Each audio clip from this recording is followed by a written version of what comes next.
Hola amigos, bienvenidos a la lección número 13 de este tercer trimestre del año 2017, el Evangelio y la Iglesia. El versículo de memoria es Gálatas 6:10. Así que, según tengamos oportunidad, hagamos bien a todos, y mayormente a los de la familia de la fe. Justo en los versículos antes de este versículo 10 de Gálatas 6, Pablo pone la alegoría o la parábola de sembrar y cosechar. Y esta semana veremos sobre eso, sobre la importancia de sembrar el bien para cosechar el bien y no sembrar iniquidad, porque si sembramos iniquidad, de la misma forma que cuando sembramos bien, cosechamos bien, si sembramos iniquidad o el mal o cualquier tipo de acción pecaminosa, cosecharemos la consecuencia mala en nosotros y en la gente que nos rodea y en la gente que puede verse implicada en dicha siembra. Esta semana veremos la importancia de soportar las cargas de los otros a veces, de ayudarnos mutuamente y sobre todo de eso de hacernos bien los unos a los otros, sobre todo entre los hermanos de la misma fe. No guardar recursos para nosotros, si alguien está en apuros, no guardar lo máximo para nosotros y luego las obras dárselas para que se intente solucionar su problema, sino ser más adivosos, ser más generosos los unos con los otros y sobre todo hacernos bien, no entrar siempre en el mal de la crítica, del chismorreo y de atacarnos los unos a los otros, en definitiva, como dice Pablo, de mordernos los unos a los otros. Eso a veces es complicado porque se dan situaciones tremendas entre hermanos y entre cristianos en general. Pero debemos aprender a tolerarlo de alguna forma o actuar de la mejor forma posible, que es la que haría Cristo. Sé que esto cuesta porque todos lo hemos experimentado y hemos cometido muchos errores en esto, hemos caído y hemos dicho cosas que seguramente nos arrepentimos de otras personas, aunque fueran ciertas o no, eso da igual. Por tanto, esta semana veremos un poco sobre eso, sobre el tema de tolerarnos los unos a los otros, siempre con la verdad de base, lógicamente, sobre el darnos los unos a los otros, sobre el amarnos, en definitiva, los unos a los otros, y no estar continuamente criticándonos, mordiéndonos o intentando ser mejor que el otro, que es algo también muy típico en el mundo cristiano, por desgracia. Gálatas 6:1 nos dice lo siguiente: Hermanos, si alguno fuere sorprendido en alguna falta, vosotros que sois espirituales, restauradle con espíritu de mansedumbre, considerándote a ti mismo, no sea que tú también seas tentado. El texto dice si alguno fuere sorprendido en una falta.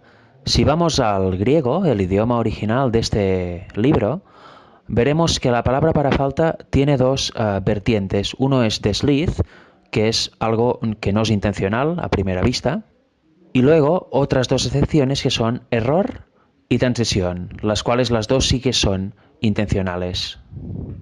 ¿Y cómo recomienda Pablo que tratemos estas situaciones? Si a veces sorprendemos a alguien pecando, sabemos de alguien que no tiene una vida conforme a lo que Dios quiere o tiene algún pecado, algún vicio que lleva muy predominantemente en su vida y por tanto le afecta en su vida espiritual, le puede afectar en su familia, le puede afectar en la congregación, ¿qué tenemos que hacer? ¿Ir a machacarlo? ¿Ir a atacarlo? ¿Ir a decirle lo malo que es? No, eso no tendría ningún sentido, ya que es evidente que eso es malo, si es pecado.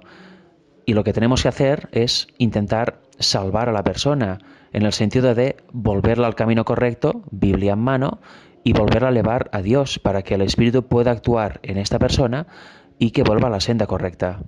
El objetivo es esto, ayudar a salvar, no aún hundir más en su pecado o echar, expulsar o apartar a esta persona, ya que Cristo no hizo eso. Cristo vino a salvar lo que se había perdido, por tanto nosotros como sus discípulos tenemos que hacer lo mismo.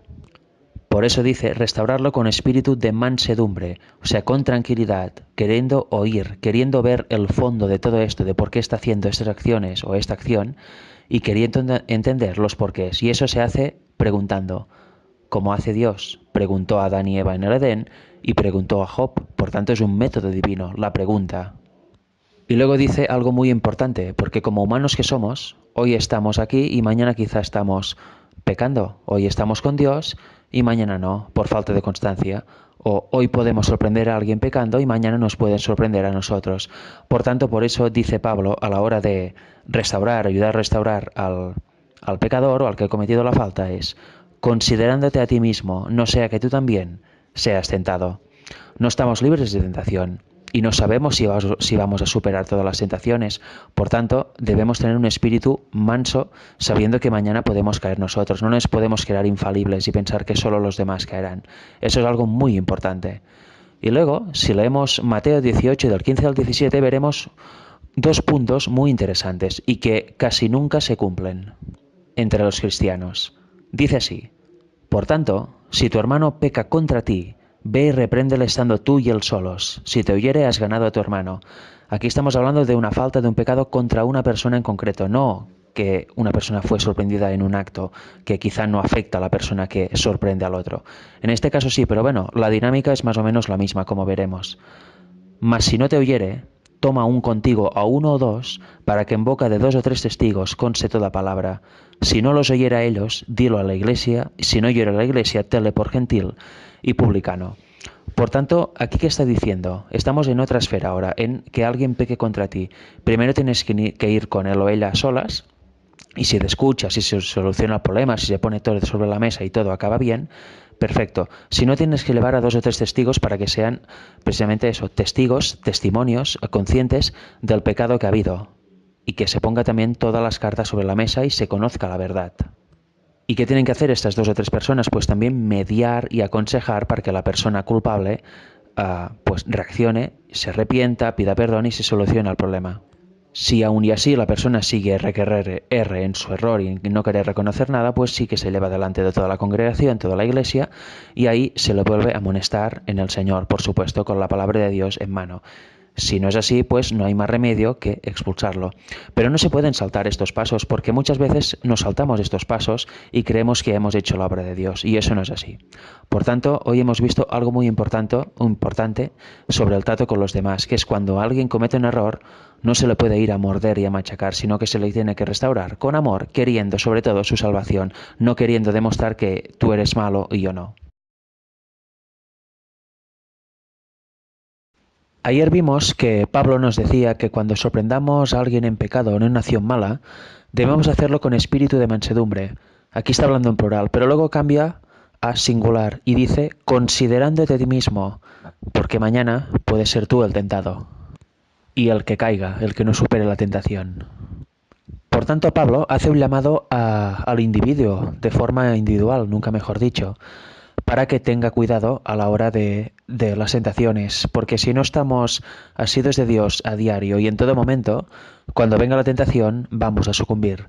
Tenemos una naturaleza carnal y por tanto cada uno de nosotros puede caer fácilmente si no se hace del poder de Dios de continuo, si no pide a Dios que lo llene del Espíritu Santo.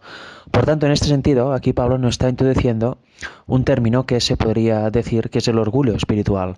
Y ahora vamos a ver algunos ejemplos bíblicos de orgullo espiritual y algunos consejos también, para que tengamos en cuenta siempre eso y que no nos creamos que, yo esto no puedo cometer este pecado, no puedo caer así, aquel sí porque es distinto a mí, yo estoy muy entregado a Dios. Si tenemos este pensamiento, no vamos bien y no vamos a heredar la vida eterna si no cambiamos. Por tanto, ahora vamos a ver una serie de ejemplos para que tengamos siempre en mente que todos podemos caer, no hay nadie infalible, por desgracia. Si leemos 2 de Samuel, capítulo 12, versículos del 1 al 7, vemos una historia, que es una historia que cuenta Natán a David, al rey David, en el cual le pone el ejemplo de que hay un hombre rico y un hombre pobre. El hombre rico tiene muchas ovejas, muchas vacas, etcétera. En cambio, el hombre pobre solo tiene una pequeña ovejita, la cual ha cuidado desde pequeña, la ha dado de comer con la mano, o sea, es su más preciado tesoro. En cierta ocasión, un hombre viene al hombre rico y le pide de comer, y el hombre rico, en vez de agarrar uno de sus animales, sacrificarlo y darlo de comer al hombre que ha venido a él, lo que hace es robar la oveja del hombre pobre y la mata, provocando así un disgusto tremendo al hombre pobre. David, al llegar a este punto de la historia, le dice a Natán, vive Jehová, que el que tal hizo es digno de muerte, por no tener ningún tipo de misericordia ni ningún tipo de moral. Luego Natán le dice, David, tú eres aquel hombre. Y a que en cierta ocasión, como dice el versículo 9, a Urías Eteo heriste a espada, y tomaste por mujer a su mujer, y a él lo mataste con la espada de los hijos de Amón. O sea que el rey David hizo lo mismo que hizo el hombre rico con la oveja del pobre. Fue a Urías, lo mató, ¿por qué? Porque codiciaba a su mujer. Y cuando lo mató, luego se quedó a su mujer. Por tanto, David, como vemos, cuando oye esta historia reacciona de forma que, uy, este hombre es malo o malvado, yo nunca haría eso. Y luego Natán le entra en razón y le dice, tú has hecho algo similar, pero con la esposa de Urías. Y tantas veces, ¿verdad? Vemos algún pecado, algunas cosas que hace la gente y decimos, uy, ¿cómo pueden hacer eso? Pues tú en la misma situación o en otras seguramente harías lo mismo. Y en situaciones distintas, con otros pecados, pues quizás estás cayendo también.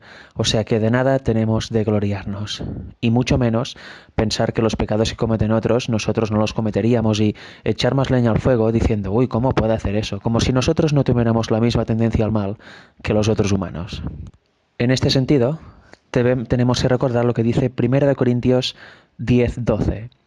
Así que el que piense estar firme, mire que no caiga. Estas también son palabras de Pablo.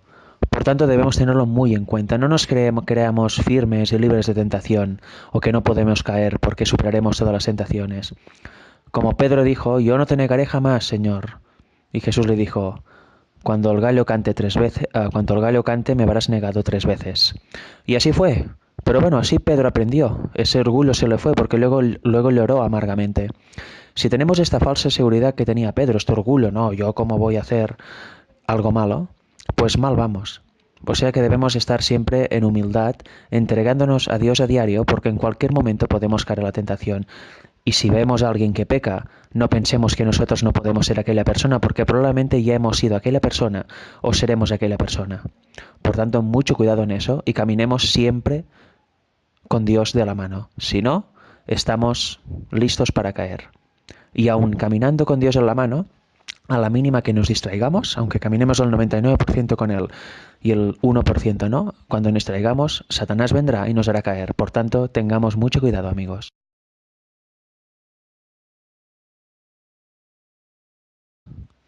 En Gálatas 6, versículos del 2 al 5, leemos lo siguiente. Sobrellevad los unos las cargas de los otros, y cumplid así la ley de Cristo. Porque el que se cree ser algo, no siendo nada, a sí mismo se engaña. Así que cada uno someta a prueba su propia obra, y entonces tendrá motivo de gloriarse solo respecto de sí mismo, y no en otro, porque cada uno llevará su propia carga. Viendo estos versículos, ¿qué estamos estudiando hoy?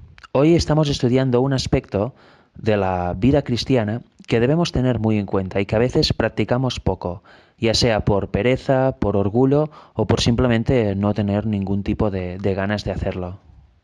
El apóstol nos dice que sobrellevemos las cargas de unos de los otros. Y justo antes nos estaba diciendo que si sorprendemos a alguien que está en pecado o que ha caído en pecado, le ayudamos a restaurar con mansedumbre. Por tanto, aquí eso va seguido de lo otro. Y nos dice lo siguiente, debemos sobrellevar las cargas los unos de los otros. O en otras palabras, nos tenemos que ayudar los unos a los otros, porque así dice, cumplimos la ley de Cristo. Y es que la ley de Cristo se basa en el amor. Y ya vimos que el propio Jesús también dice, ama a Dios sobre todas las cosas y ama al prójimo como a ti mismo. Por tanto, a nosotros, a todos, nos gustaría que cuando estemos en problemas, pues viniera alguien y nos consolara, nos ayudara, nos diera este empujoncito, nos dijera unas palabras, aunque sea, sabiendo que es Dios el que restaura por completo, pero el calor humano es muy necesario. Por tanto, Pablo por eso dice que llevemos las cargas los unos a los otros. Si uno está en carga pesada, ayudémosle a que sea más leve, ayudémosle. Y sobre todo, enfoquémosle al único que le puede hacer descansar bien. Como dijo Jesús mismo, el que esté cansado, venga a mí y yo le haré descansar. Descarguemos todas las cargas sobre Jesús. Por tanto, la función de los humanos es ayudar a la vida terrenal a crear una atmósfera más buena y sobre todo a llevar al que ha caído, al que está distraído ahora con la mente no equilibrada, pues llevarlo a Jesús para que el verdadero Maestro le ayude a descansar. Y luego en el versículo 4 dice algo muy interesante. No nos fijemos en lo que hacen los demás mal o los que hacen los demás bien. Que cada uno someta a prueba su propia obra y entonces tendrá motivo de qué gloriarse y no de lo de los otros. Eso es muy importante porque va en la línea de lo que hemos leído desde ayer. Todos cometemos fallos y hoy podemos estar ayudando a alguien y mañana podemos ser los ayudados. Por tanto, no nos gloriemos en el error de los otros y decir, mira, él ha cometido este error y yo no, o ella ha cometido este error y yo no. No nos gloriemos en eso porque en cualquier momento podemos estar en el lugar del que ahora nos reímos o criticamos. Por tanto, eso va enfocado a centrarnos en nosotros mismos. Cada uno sabe cómo está en su vida espiritual, por tanto cada uno es dueño de su lucha espiritual y de su andar. Nadie se puede gloriar por estar por encima de otro o por debajo de otro aparentemente. Mateo 7:12 dice, así que todas las cosas que queráis que los hombres hagan con vosotros, así también haced vosotros con ellos, porque esto es la ley y los profetas. Vemos que Pablo iba en la línea de Jesús, como no podía ser de otro modo. Y es que es muy importante, amigos, ayudar a los otros, pero también dejarnos ayudar, porque a veces nosotros somos diligentes para ayudar, pero cuando tenemos problemas nos los callamos, sea del tipo que sea. Y eso en el fondo también es orgullo. Es orgullo espiritual y otros tipos de orgullo. El orgullo de la autosuficiencia, dispuestos a todo por los otros, pero que nosotros no nos ayude nadie, porque claro, nosotros ya podemos solos. Eso es muy común en las personas y también muy común en el cristianismo. Y eso debería irse dejando. Debemos dejarnos ayudar a los otros. No debemos tener miedo de explicar problemas a los otros y pedir ayuda. Porque el verdadero cristiano lo que va a hacer es cuando oiga este clamo de otro cristiano, de otro hermano, lo que va a hacer es ayudarlo y edificarlo. Por tanto, no caigamos en este orgullo espiritual, aunque no lo parezca, es orgullo de no querer pedir a los demás, de no querer explicar los problemas a los demás, de no pedir ayuda en general. Debemos hacerlo, al igual que debemos dar ayuda a todo el que lo necesite. Debemos darla en función de nuestras posibilidades, lógicamente. En la lección de al martes, de ayer, leímos unos versículos de Gálatas, concretamente del 1 al 5. En el versículo 2, el apóstol Pablo dice que sobrellevemos las cargas de los otros y cumpliendo así la ley de Cristo. Sin embargo, en el versículo 5, solo 3 versículos más adelante dice Pablo, porque cada uno llevará su propia carga. Eso puede parecer una contradicción y voy a hacer un pequeño paréntesis aquí. Si vamos al griego, la primera palabra para carga significa una carga que es liviana, una carga normal, que no supone mucho peso, mucho sacrificio, una carga que puede ser perfectamente compartido por otras personas y ayudarte así a sobrellevarla. En cambio, la palabra para carga del versículo 5 tiene el significado de una carga mucho más pesada, una carga que solo puede elevar uno porque afecta a los niveles más internos del ser, afecta a costumbres, afecta a otras cosas que ya dependen exclusivamente de la persona y que esta persona tiene que sobrellevar, ya que solo ella puede entender hasta qué punto llega este sufrimiento, este tipo de carga. Por eso, en el primer caso podemos ayudar a sobrellevarlas, en cambio en el segundo tiene que ser cada persona en individualidad y con Dios que la sobrelleve, ya que otra persona nunca podría tener toda la información para realmente ayudar a la persona que eleva esta carga tan pesada. Sin embargo, Pablo es en el versículo 2, donde la palabra carga es una carga poco pesada, fácil de elevar en cierta manera, que es cuando dice que la sobrellevemos juntos y así cumpliendo la ley de Cristo. ¿Cuál es la ley de Cristo? Si vamos a Juan 13, 34 y 35, veremos lo siguiente. Cristo dijo, un mandamiento nuevo os doy, que os améis unos a otros, como yo os he amado, que también os améis unos a otros. En esto conocerán todos que sois mis discípulos, si tuviereis amor los unos con los otros.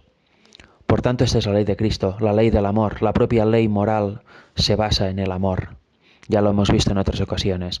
Y el propio Jesús en Mateo 22, cuando dice un nuevo mandamiento os doy, que en realidad no es nuevo, porque está citando el Antiguo Testamento, las escrituras de aquel tiempo, en cierto versículo dice, amad al prójimo como a ti mismo. ¿Eso qué significa? Primero está citando Levítico 19:18, por tanto no es nada nuevo que se invente Jesús.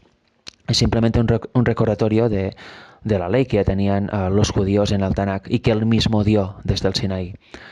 ¿Eso qué significa? Pues que la vida cristiana debe girar en torno al amor, en torno al amor hacia los otros, hacer el bien a los otros, teniéndose en cuenta uno mismo también, porque mañana el que ayuda puede ser el ayudado, como ya hemos ido viendo esta semana. Por tanto, la ley de Cristo es eso, la ley del amor. Debemos ayudar a sobrellevar las cargas a los otros, las cargas pesadas. La palabra varos significa esto en el versículo 2, o sea, pesadas, poco pesadas, mejor dicho, y debemos ayudar con amor, poniendo el hombro si hace falta, poniendo todo de nuestra parte para que el hermano o la hermana pueda salir adelante y no se quede sufriendo o en tribulación de forma individual. En este caso podemos ayudarlo.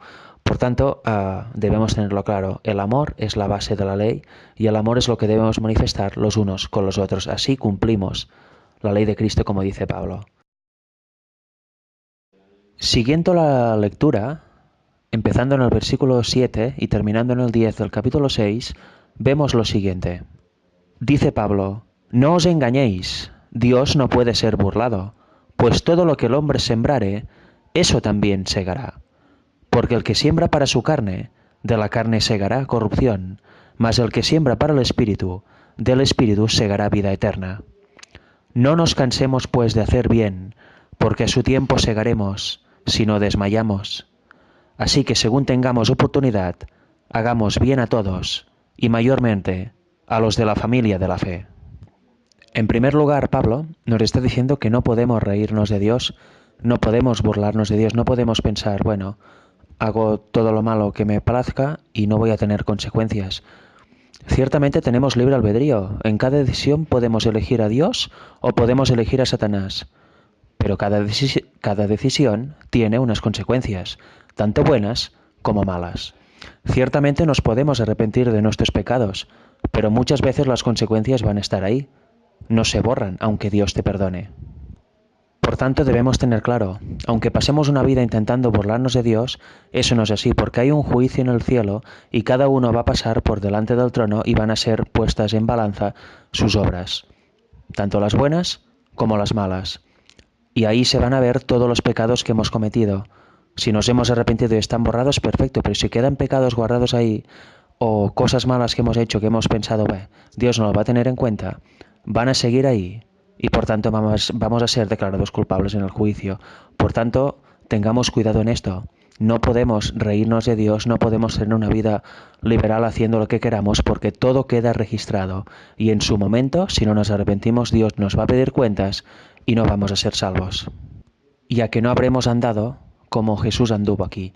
Dios no nos habrá podido impartir en su totalidad su justicia, porque nosotros habremos decidido caminar mal. Por eso en el versículo 8 pone la alegoría de la siembra y la cosecha. Si vamos haciendo el mal, ¿qué nos toca al final? Pues recibir consecuencias malas y nos toca una sentencia mala. Si hacemos el bien, recibiremos cosas buenas y al final nos tocará una sentencia buena que es la vida eterna. Pero como he dicho antes, si hacemos el mal tenemos la posibilidad de arrepentirnos de corazón y demostrar, no haciéndolo más, que es verdad el arrepentimiento.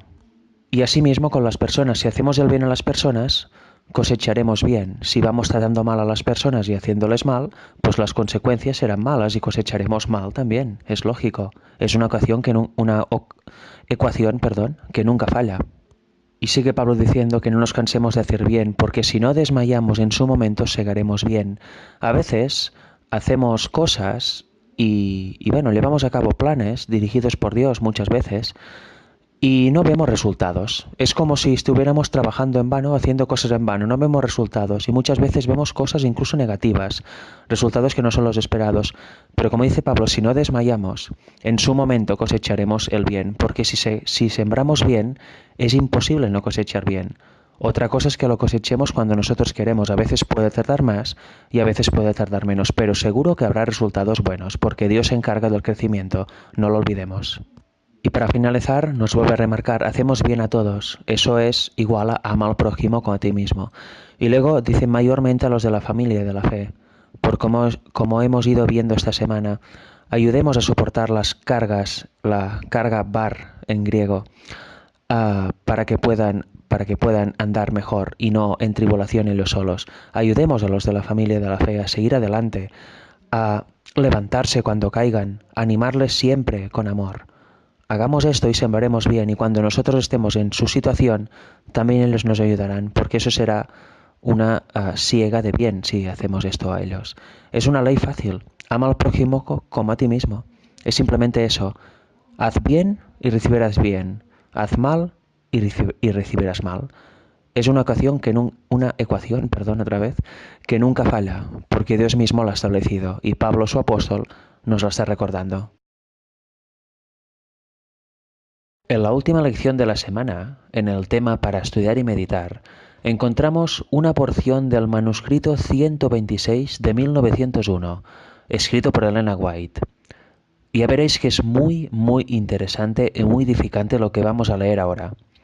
Dice así: el Espíritu de Dios mantiene al mal bajo el dominio de la conciencia. Cuando el hombre se ensalza por encima de la influencia del Espíritu, recoge una cosecha de iniquidad. Sobre un hombre tal, el Espíritu tiene una influencia cada vez menor para restringirlo de sembrar semillas de desobediencia. Las advertencias tienen cada vez menos poder sobre él. Gradualmente pierde su temer de Dios. Siembra para la carne y cosechará corrupción. Está madurando la cosecha de la semilla que él mismo ha sembrado. Desprecia los santos mandamientos de Dios. Su corazón de carne se convierte en un corazón de piedra. La resistencia a la verdad lo confirma en la iniquidad. Como los hombres sembraron semillas de maldad, la impiedad, el crimen y la violencia prevalecían en el mundo antediluviano. Por tanto, como vemos, ¿cuál es la única forma de sembrar para el bien? Pues tener el Espíritu de Dios con nosotros, mantenerse bajo su dominio. ¿Por qué? Porque si no, nuestro ojo, nuestra mente va a estar enfocada en cosas que no son, en cosas carnales, y lo que vamos a hacer es cosechar cosas malas. ¿Y qué pasa cuando se va resistiendo al Espíritu, sus consejos, sus avisos? Pues que el Espíritu poco a poco se va retirando y al final se acaba retirando por completo, cuando llega al punto límite. ¿Y qué pasa entonces? Cuando se retira por completo quedas completamente dominado por Satanás y ya no tienes ninguna influencia divina que te restrinja, y a Dios te envía el espíritu de error y sigues R que R en tus propias concupiscencias. Pero mientras se va retirando, ves que tu vida tiene más cosas malas que buenas, y que la mayor parte del tiempo estás cosechando cosas malas porque estás sembrando cosas malas. Y eso es un peligro. Porque una persona que ha conocido la verdad, ha conocido el verdadero evangelio, cuando no está bajo la dirección del Espíritu de Dios, va a empezar a negar lo que ya ha conocido y aceptado como verdad, lo que el Espíritu le grabó en su momento, como por ejemplo es que la ley sigue vigente, la ley de Dios, los 10 mandamientos. Y poco a poco su vida va volviendo a ser como era antes de conocer el evangelio. La cita sigue diciendo: todos deberían ser inteligentes en cuanto a la causa por la cual el alma es destruida. No se debe a algún decreto que Dios haya enviado contra el hombre. Él no hace que el hombre sea espiritualmente ciego. Dios proporciona suficiente luz y evidencias para capacitar al hombre a fin de distinguir entre la verdad y el error, pero no lo fuerza para que reciba la verdad. Lo deja en libertad de elegir el bien o el mal. Y esto es importante, tenemos libre albedrío, es lo único que tenemos propio nuestro, poder elegir en todo momento entre Dios y Satanás. Satanás te va a poner trampas para que vayas a él y para que caigas en sus engaños. Dios solo te va a avisar, pero nunca te va a forzar la conciencia. Eso es una gran diferencia entre él y Satanás, lo que pone de manifiesto el carácter de uno y el carácter que ha adquirido al otro a causa del pecado. Si el hombre recibe la evidencia que es suficiente para guiar su juicio en la dirección correcta y elige el mal una vez, lo hará más fácilmente la segunda vez. Y eso es así, cada vez que caemos en algo, si vamos compadeciendo o cayendo, mejor dicho, en este pecado, cada vez será más fácil y más complicado no caer. De hecho, cada vez lo veremos menos pecaminoso. La tercera vez se apartará de Dios aún con mayor avidez y elegirá estar del lado de Satanás, y continuará en ese proceder hasta que sea confirmado en el mal y crea que es verdad la mentira que ha fomentado. Su resistencia ha producido su cosecha. Lo que decía antes, cuanto más seamos tolerantes con el pecado, más fácilmente caeremos cada vez que lo cometamos, y al final, como he dicho antes, ni nos parecerá pecado. Por tanto, amigos, tengamos cuidado con la complacencia de la carne y del pecado, porque a veces sin darnos cuenta vamos entrando en una espiral de pecado y de terror que nos llevará a la pérdida de la vida eterna. Y eso es muy grave, porque una vez conociendo la verdad, deberíamos seguir andando en el camino de Cristo, pidiendo su Espíritu para ser llenos cada día. Que Dios os bendiga a todos.